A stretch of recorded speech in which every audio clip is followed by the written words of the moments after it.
So the next part of the project is data analysis. Yesterday, you guys copy and pasted the data items into your Word document. What you're going to do today is you're going to do some analysis. So the first thing, I'm going to use my example, is where someone had two choices and they picked one. And it's the easiest way to do this, right? So you got to choose your p hat. And for me, I did males because it was the first thing. And then you just p hat is a proportion, so you do 18 divided by 47, 38%, right?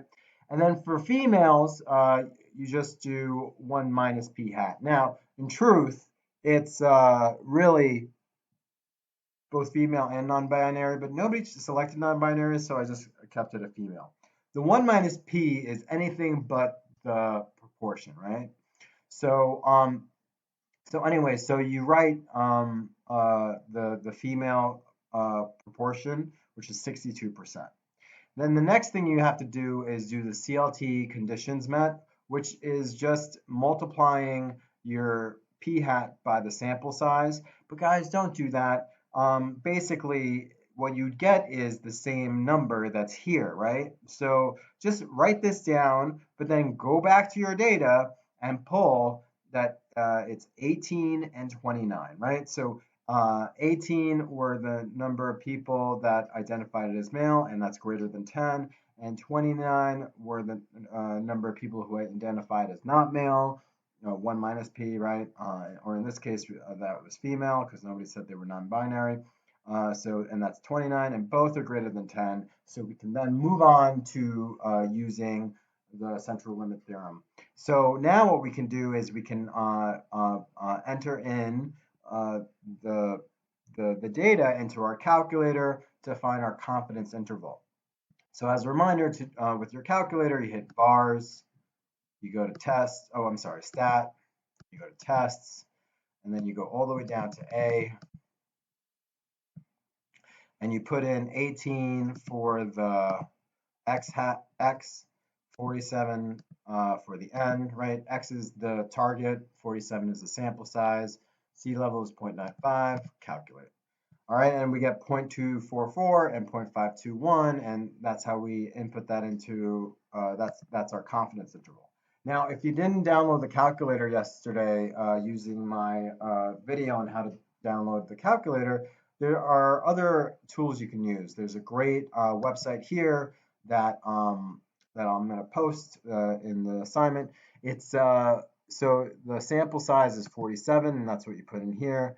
X is your target, which was 18, and you want your confidence interval to be 95. Hit calculate, and poof, lower bound is 0.245, upper bound is 0.536, and you can just put it in there, okay?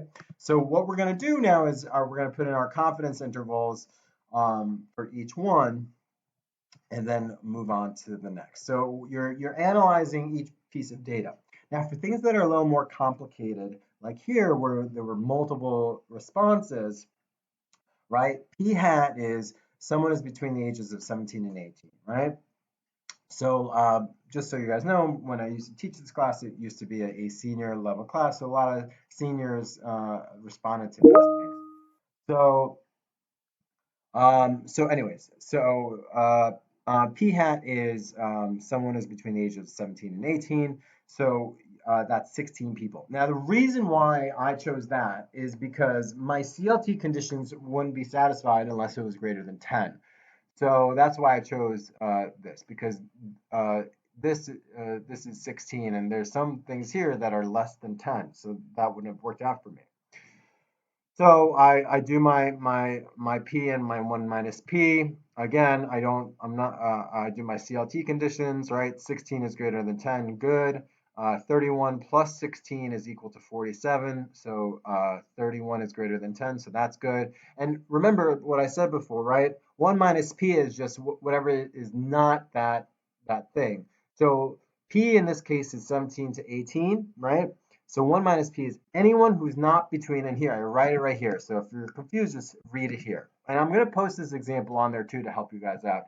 So anyone who is not between the ages of 17 and 18, the probability, that that's the p hat, and I'm sorry, they're the 1 minus p. So that when I do this, I then put into my calculator to get my confidence interval. So I'm 95% confident that between 20% and 48% of the school is made up of people that are between the ages of 17 and 18. Okay. So this is all you have to do for this part of the assignment today. All right. If you have any questions, please see me during office hours. Uh, Send me messages if this video is confusing. Tomorrow you have one last thing to do, and then this assignment is done. And then this unit is done, and then we start hypothesis testing on Thursday. All right. I hope you guys are doing well. Miss you all.